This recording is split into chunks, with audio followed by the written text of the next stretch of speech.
final drive service and maintenance on a 2013 BMW GS 1200 Adventure. So it should be the same for all the oil head bikes, 2005 up to 2013 Adventures.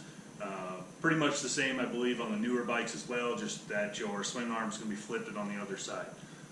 So I don't expect this to take too long today. We're going to be using our HMC Industries SL3086 lift. This thing, it's not necessary to do this job. You can do this on the ground on your center stand, no problem.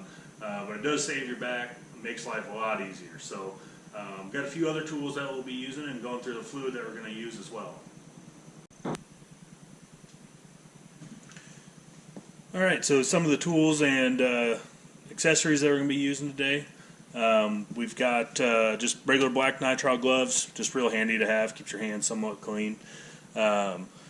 Got a multi-purpose super white lithium grease. This will be used to reseal the rubber boot on the swing arm where that U-joint is for the drive shaft. We have a Anti-Seize Technologies Moly-Lit lube and anti-seize compound, so it's actually more of a paste. So that's what we're going to use to lubricate those gears and those splines on that drive shaft. The Moly actually will help the paste to hold better to the spline, so as that spins it's not slinging any of that grease off, and it stays attached to give you the best protection you can get. We're using the Spectro Platinum gear lube in a 75/90 weight. That is GL5 certified, so fully compatible with the BMW differential drive shaft and final drive and everything. We've got a ratio right measuring cup to catch the fluid as it comes back out. That way we can inspect it, make sure there's no particles of metal shavings or anything like that in it. We've got a syringe. The syringe will be used to refill the final drive. It's not necessary, but it will make it a little easier. You can also use like squeeze bottles, things like that, to refill it. So we'll put in 180 milliliters of fluid into that final drive. Next we have a couple of torque wrenches here for the rear wheel, and then also for the brake caliper and drain and fill plugs. We've got a Milwaukee electric ratchet. It's not necessary, but it just kind of speeds things up. It's really slick to have if you do much wrenching in your garage. And we've just got a regular 3/8 ratchet extension, a 6mm Allen. That is for the fill plug in the final drive. We've got a little pick here to pull the O-ring off of the drain plug. And then we have a T50, T30, and a T45 Torx. So that'll be used for the bolts for the wheel, brake caliper attachment, and then also for the little mud guard that covers the back of the wheel. Alright, so first thing that we're going to do here, as we get started, we're going to remove the 3 bolts that hold this little mud guard on over the back of the wheel. We've got one here, and one down here underneath. So I'm going to be using my Milwaukee electric ratchet.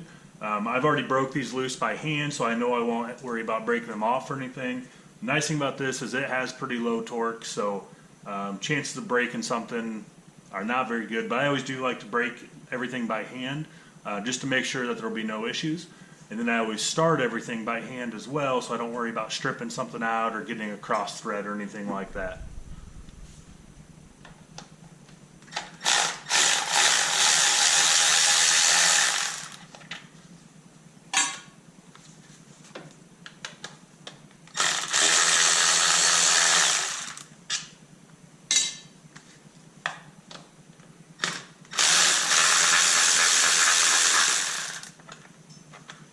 So that just comes right off. We'll set it off to the side for now. And we'll go around to the other side and remove the rear wheel. Alright, so we're now going to remove these 5 bolts out of the back side of the wheel, or out of the left side of the wheel, I guess. We'll be using a T50 Torx. The T45 will maybe feel like it fits. Do not use that, you'll end up stripping it out. So you got to use the T50. So we've got 2, 4, and 5 bolts in here. And I'm going to remove those in a cross pattern ways.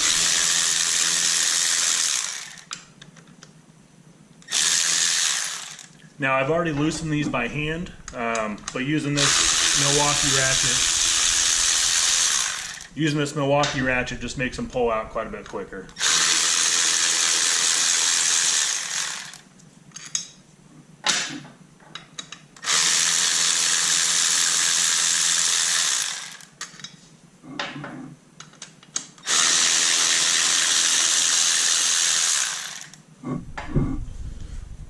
so the 5 bolts are out. This wheel will just pop right off of there and come out and set it aside. So before we drain any fluid out of this final drive, we actually want to break the fill hole loose just to make sure that it'll come out. Last thing you want to do is drop your fluid and then not be able to get your fill poured out. So we're using the 6mm Allen for this.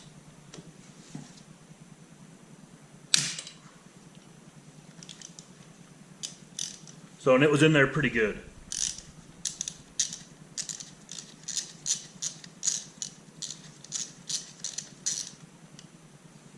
So we've got it all the way out.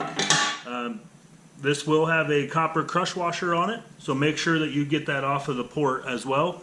You'll want to replace that if you can. Otherwise, you can usually reuse them as long as they're not in too bad a shape. Alright, so we do have a couple more bolts to remove on this side, mainly for the brake line hold down and protector. We want to remove that so that when we do drop the final drive and the rear diff down, make sure we have enough slack there and we have the brake caliper up and zip tied up out of the way so we don't stretch that line or damage it in any way. So the 2 bolts, sorry for the poor camera work here, but the 2 bolts that we're going to be getting to are one here and then one here on this side. So those 2 will come off, and then we're also going to be removing the speed sensor here. That way that this has enough room to drop down so that this cable right here isn't being pulled tight. I don't want that to get pinched or stretched or anything like that. Okay, so these are the T30 bolts. We're going to pop them out of here for this brake line hold down.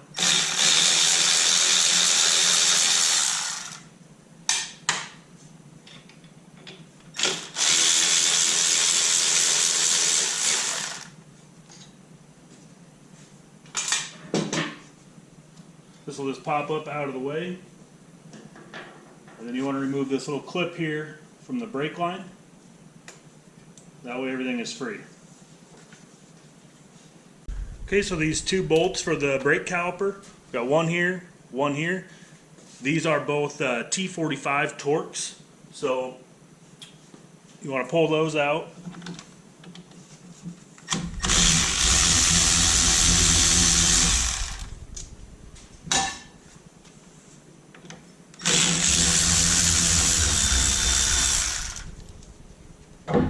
Now this is one of the nice things about this HMC lift.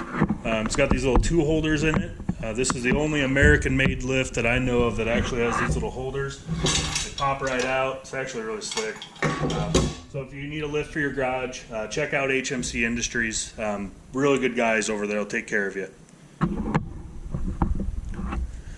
So this caliper will just lift up and out of the way. Now you just kind of want to zip tie it up somewhere. That way you don't risk it getting damaged or anything like that. So you can use baling wire, a bungee cord, whatever you got. I just use zip ties because they're easy. A couple clicks there, and so that's all supported by a zip tie now and not just dangling by the cable. Alright, so we're going to remove this speed sensor out of here now. This is a T25 Torx. Make sure you use the right bit. These strip out super easy. It'll just cause a big headache if you end up stripping one out. So notice that has a little bit of blue Loctite on it. So when we put that back together, we want to make sure we get a little blue Loctite on there. Do not use the red on it. You only use the red for things that you don't ever want to take out again. So this little speed sensor should then come free.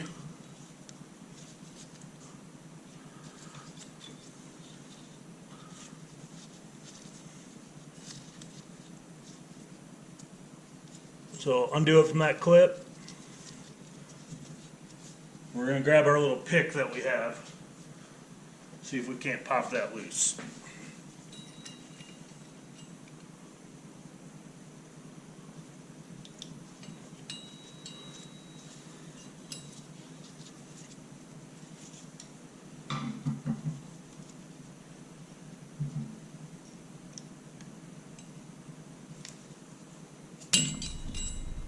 So that's free. You got a little O-ring on there. Make sure that stays intact. not damaged.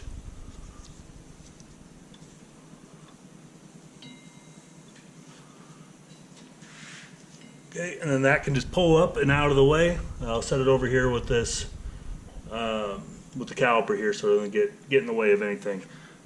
We want to make sure if you do get any oil that comes out of here, just like I did a little bit, make sure you wipe down your caliper or your rotor here and everything. You don't want that any of that oil to get onto the brake pads. All right, so with everything up and out of the way, we're ready now to drain the fluid out of the final drive. So this is a T45 Torx.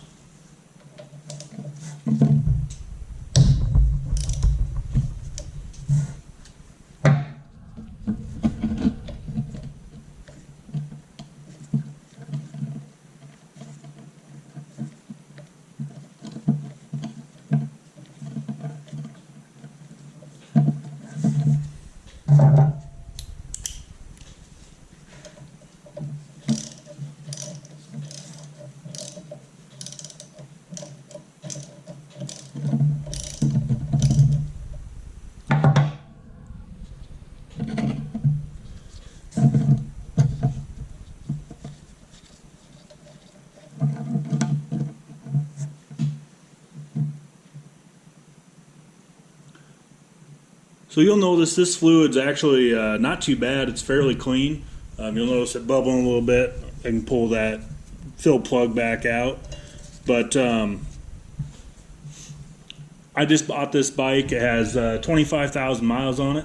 So I'm not sure what the previous owner did as far as when he did this service. But whenever I buy a used bike, I like to do all the services right away. That way I can get on my own schedule, get the fluids that I like in it. And then we can go from there.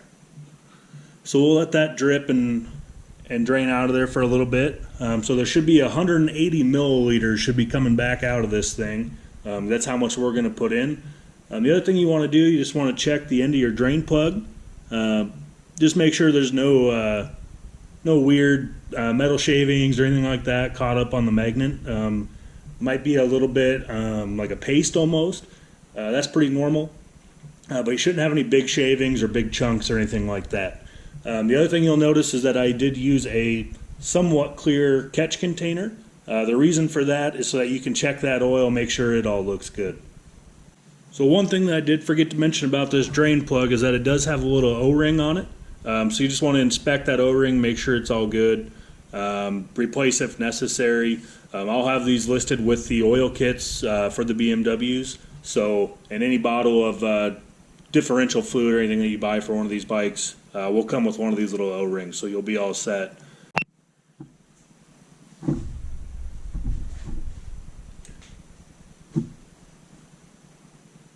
Okay, we've got one more bolt to remove here for the final drive. That way that can swing down and drop out of the way so we can get at those splines.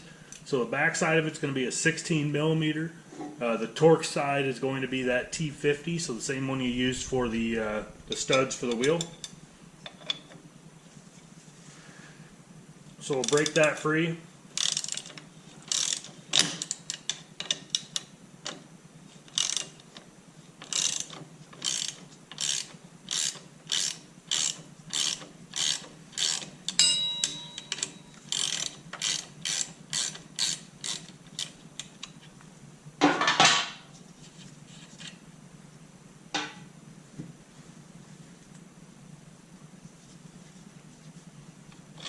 Our bolt should just slide right out. A little coercing here. And then this whole final drive will drop down. So you can kind of work your rubber boot here free. And that'll just drop down like so. Now you can see this white lithium grease here that came on it from the factory. So that'll stay on there, or we'll put more on. Just to make sure that stays sealed up. That's what actually helps to keep the water out of this area. We'll move this drain pan out of the way here.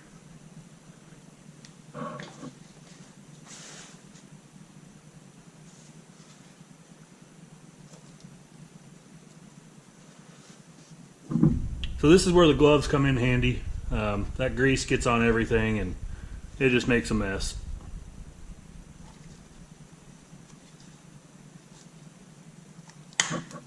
So that whole thing does just pop right off. You can inspect it, make sure that you don't have any cracks or tears in it anywhere. You don't want water getting in here, it will cause some problems.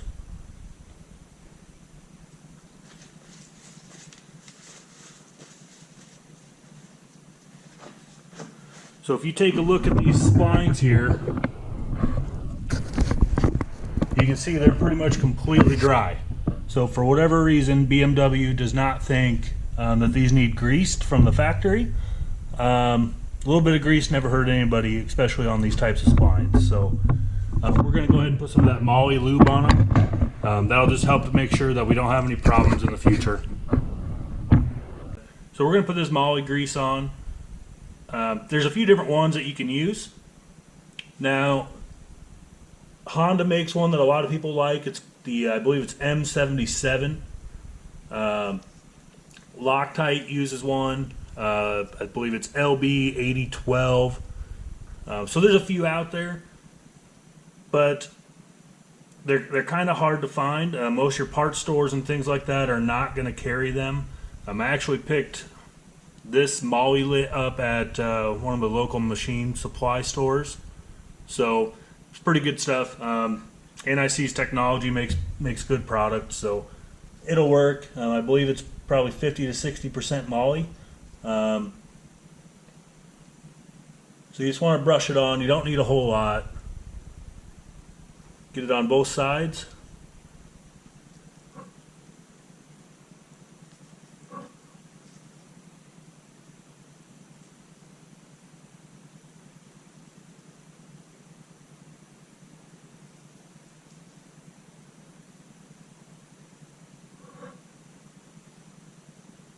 And that's really about all you got to do. Just make sure you have a good light coating on everything. It doesn't take a lot, like I said. But that'll just help make sure if water does get in there, you don't have any corrosion. If you noticed on this bike, those splines are really clean. But I know I have seen some that if any water gets past that gator or that boot, it'll rust those splines in a hurry because it's just raw steel and there's no grease on them or anything. So we're going to take some of this white lithium grease here and just a little bit on your finger and just kind of work it around the outside of the boot here, and that'll help give you a good watertight seal. Obviously if you submerge this vinyl drive through a creek crossing or whatever, you're probably still going to get a little bit of oil in there, or water in there I mean, but this should help at least.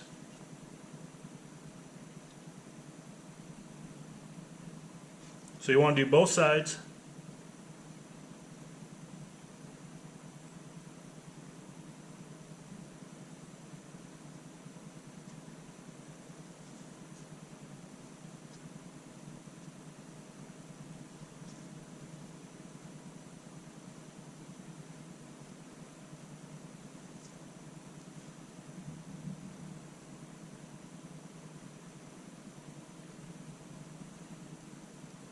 And then once you get it on the bike, you can come back with a damp rag or whatever and clean it up, anything that's showing, just to make sure it looks pretty and everything. But that's really all you need to do.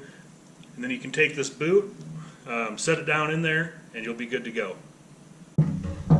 So installing this is actually probably the worst part of this entire job, getting this line back up. But you want to get this shaft, this yoke, to kind of face down a little. You can use a long shaft screwdriver and kind of use that to help move the drive shaft and try to get it lined up. So that if you spin that rotor, those splines will line up and you can put it right into place. So we're going to slip the bolt back through there just for now to make sure we do everything else that we need to do, and then we can go from there. Alright, so we've got the final drive housing all back up into place and everything with the rubber boot seated. You can see there's no white grease left, got it all pretty well cleaned up. So what I'm going to do here is I'm going to pull the nut back off of this off this bolt for the tension strut down to the final drive housing. I've got some thread locker red, which is what came on it from the factory, so that's what we're going to put back on. So I'll pull that bolt back out of place, and I'm going to hold this final drive in place because I don't want to have to try to realign that drive shaft again. So just a little bit of red Loctite onto those threads there.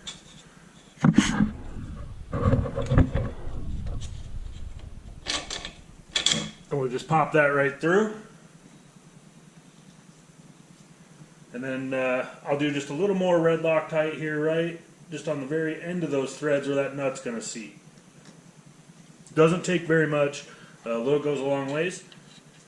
And then we're going to torque this down. The torque spec, according to BMW, is 32 foot-pounds. So that's what we'll be putting it at today.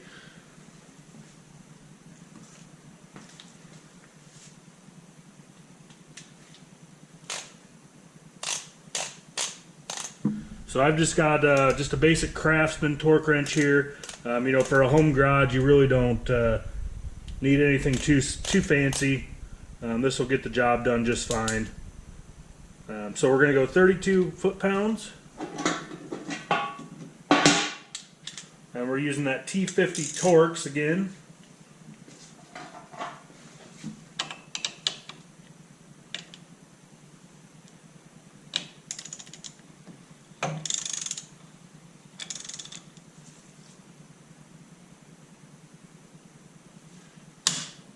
So you can hear it pop right there. So if you do much of any wrenching on your bike or on anything at home automotive wise, get yourself a torque wrench. You can pick one up. Even a Harbor Freight one is better than nothing. You really want to you don't want to over tighten things, you don't want to under tighten things. It's a lot more critical than a lot of people would like to think that it is, but definitely do yourself a favor and pick one up if you don't already have one. Alright, so we've got the final drive back up in place. The strut to final drive bolt is torqued down. Now we're going to put the final drive drain plug back in. You can see it's got a nice new O-ring on it. This is going to get torqued to 20 Newton meters. It's pretty soft metals in here, so you do not want to over tighten these. A lot of people think you really got to, put it to it to get them tight, but it doesn't take too much. So we got our torque wrench. We're going to 20 Newton meters.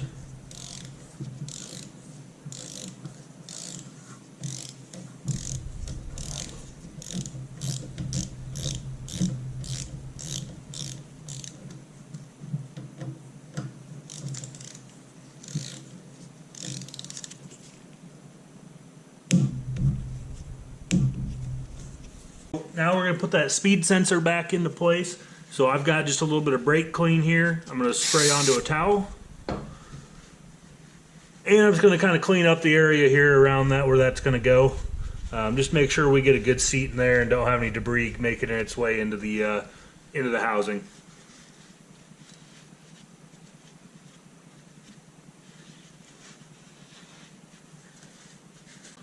Alright, so we're going to be putting in the speed sensor for the rear wheel now.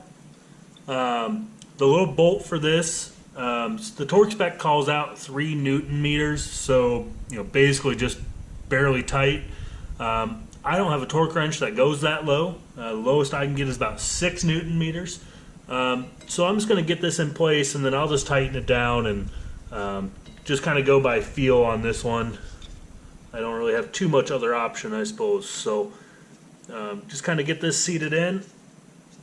Get that O-ring there so it'll kind of push in and then hold in place. And then your wire here kind of goes underneath this tab. And you do want to get it tucked up back into the tab there. That kind of holds it in place and out of the spokes of the rear wheel. And you can take your bolt with a little bit of blue Loctite on it is what it calls for.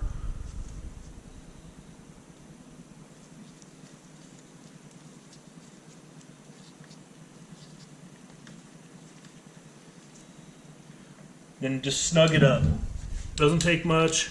Probably don't have to go too much more than finger tight, honestly, but We'll just kind of go like that, make sure it's in place, and we're all good. Alright, so we already have about 100 milliliters I already put in. Now we're going to do the second 80, so for a total of 180 in this bike. Originally from the factory they had put in, I believe it was like 200, and they found that was overfilled. And I spilled here, but so the actual spec now is 180. BMW lowered it. So with this syringe we can just go ahead and pump a little bit in.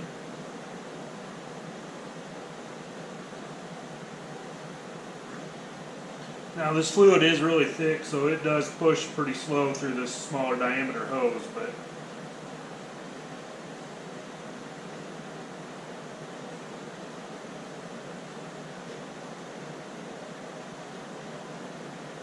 you just want to take your time, that way you don't overfill or have it come back out of the fill hole on you.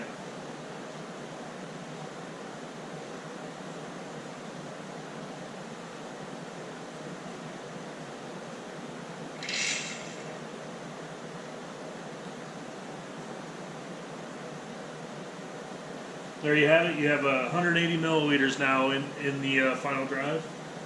So I'll come back, I'll clean up this brake rotor, and then the fill port as well, clean it up with a little bit of brake clean, and we'll be ready to start putting everything else back together. We've got the fluid all in, cleaned up the rotor and the area around the fill plug with some brake clean, made sure we didn't have any residual oil left over. So we're going to go ahead and put the fill plug back in with the copper washer on it. So that washer will give you a new one every time if you buy your 7590 fluid here. We'll provide that in the kit. But so using your 6 millimeter, get that started, run it down snug. And the torque spec on this again is 20 Newton meters, so not a whole lot. So we're all good to go there. Alright, so at this point we're ready to put the brake caliper on. So we'll cut our zip tie free.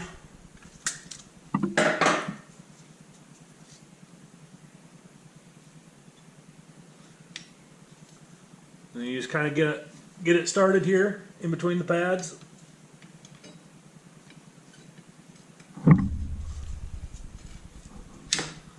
They'll just sit right down in there. So we're going to go ahead and put our front bolt in. These again are the T45 Torx bolts, and you're going to torque them to 24 Newton meters. So not a whole lot of torque on them, but should be enough to keep them in place.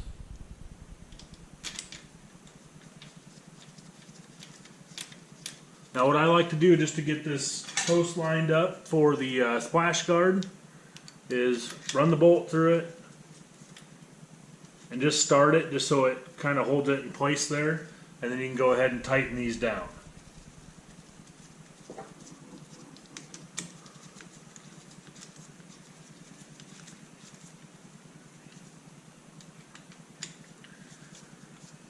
So we're going to do 24 Newton meters.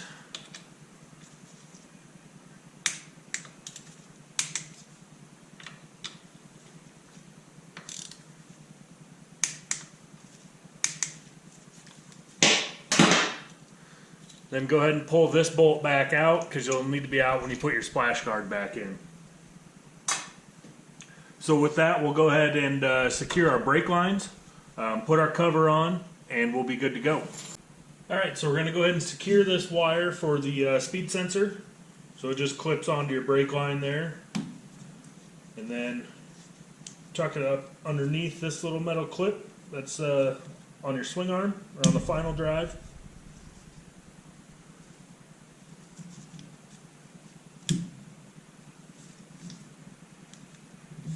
So you get that secured in, clips into these rubber grommets, I guess.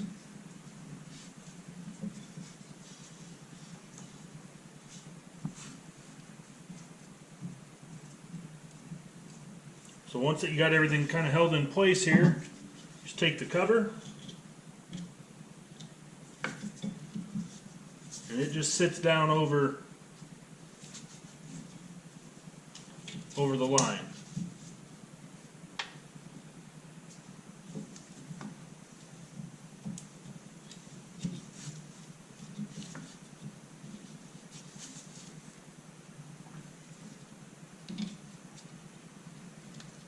So these couple little bolts will be T25s, and unfortunately I could not find a torque spec for them, so since they're kind of a non-critical fastener, we'll just run them down snug and should be just fine.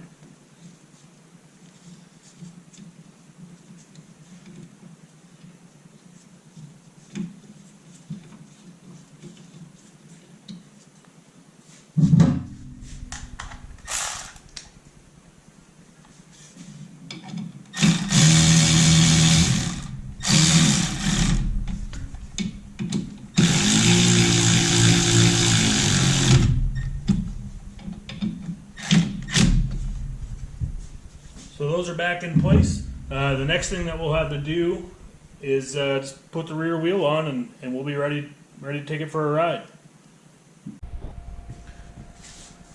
Okay, so to go ahead and put the rear wheel on, just going to sit it in.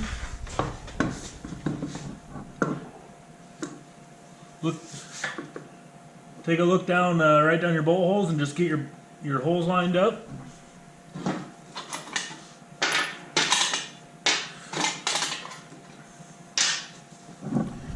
We've got 5 bolts to put back in. Again, these are your T50s, and we're going to torque them to 60 Newton meters. So I'm going to start all of them by hand, just to make sure I don't get anything cross-threaded.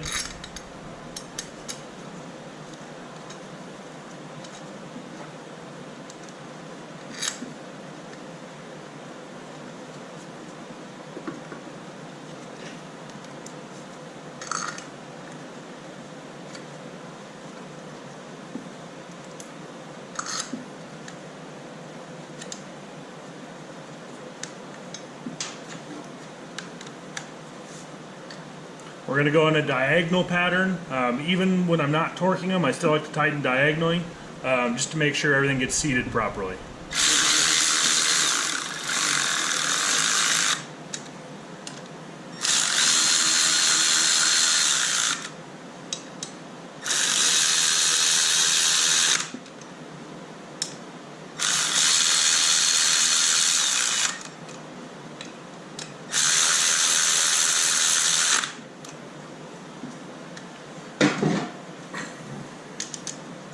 So again, we're going to 60 Newton meters. I have to put the bike in gear.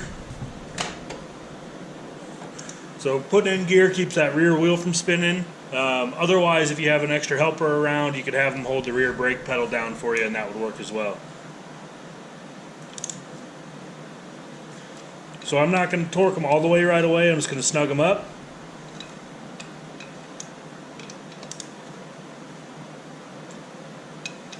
The key is you want to tighten evenly as you're doing this.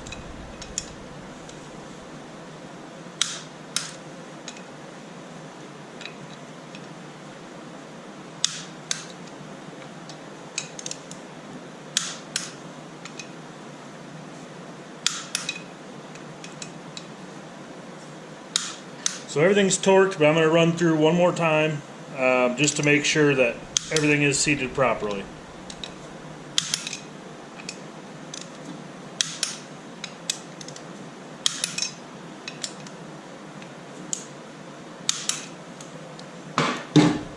Okay, so our rear wheel is on. Last thing that we have to do is put the mud flap or the splash guard on, and we'll be all ready to go. Alright, so last thing that we have to do here is just put the mud flap back on, or the splash guard back on.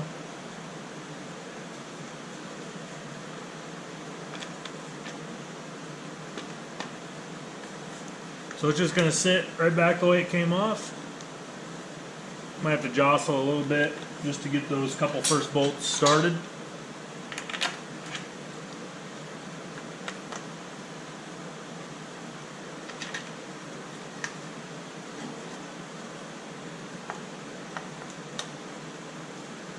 So again, starting everything by hand.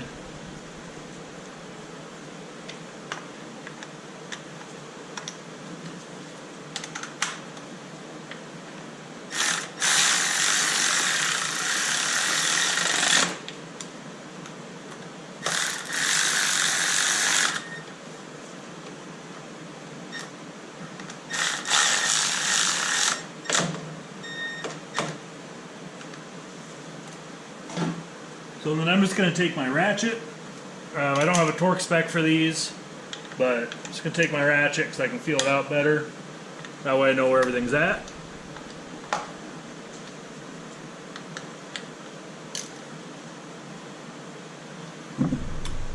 And there you have it. So this bike, final drive service completely done. Really didn't see anything that stuck out as far as corrosion on the splines of the drive shaft. The fluid looked clean. So I think this thing's ready. Like I said, it has 25,000 miles on it. Should be good to go, you know, for another 12, I believe is what BMW recommends for the final drive service. So I'll probably drop the fluid in another 12,000 miles, and then in another 24,000 miles I'll pull the final drive down again, check my splines, and grease them. So that's all there is to the final drive service on a BMW. You know, if you take it to the dealer, they're going to charge you a few $100 probably to do that. You can do it yourself for, I think I had 20 bucks in fluid, $22 in fluid. And some miscellaneous tools that most people that ride will have anyways. So you save some money, do it yourself, and actually get some enjoyment too out of while you're wrenching on it and hanging out in the garage. Make sure you check back. I will be adding videos throughout the life of this bike with valve clearance checks. I'll be checking or changing oil, then a gearbox change, and then also tire changes and miscellaneous maintenance items like that. So our goal is for you guys to be able to do everything at home in your garage and save the money and not have to pay the dealer to do it for you. When most of these fixes are pretty simple and don't really take a whole lot of specialty tools or anything like that. So thanks, and we'll see you next time.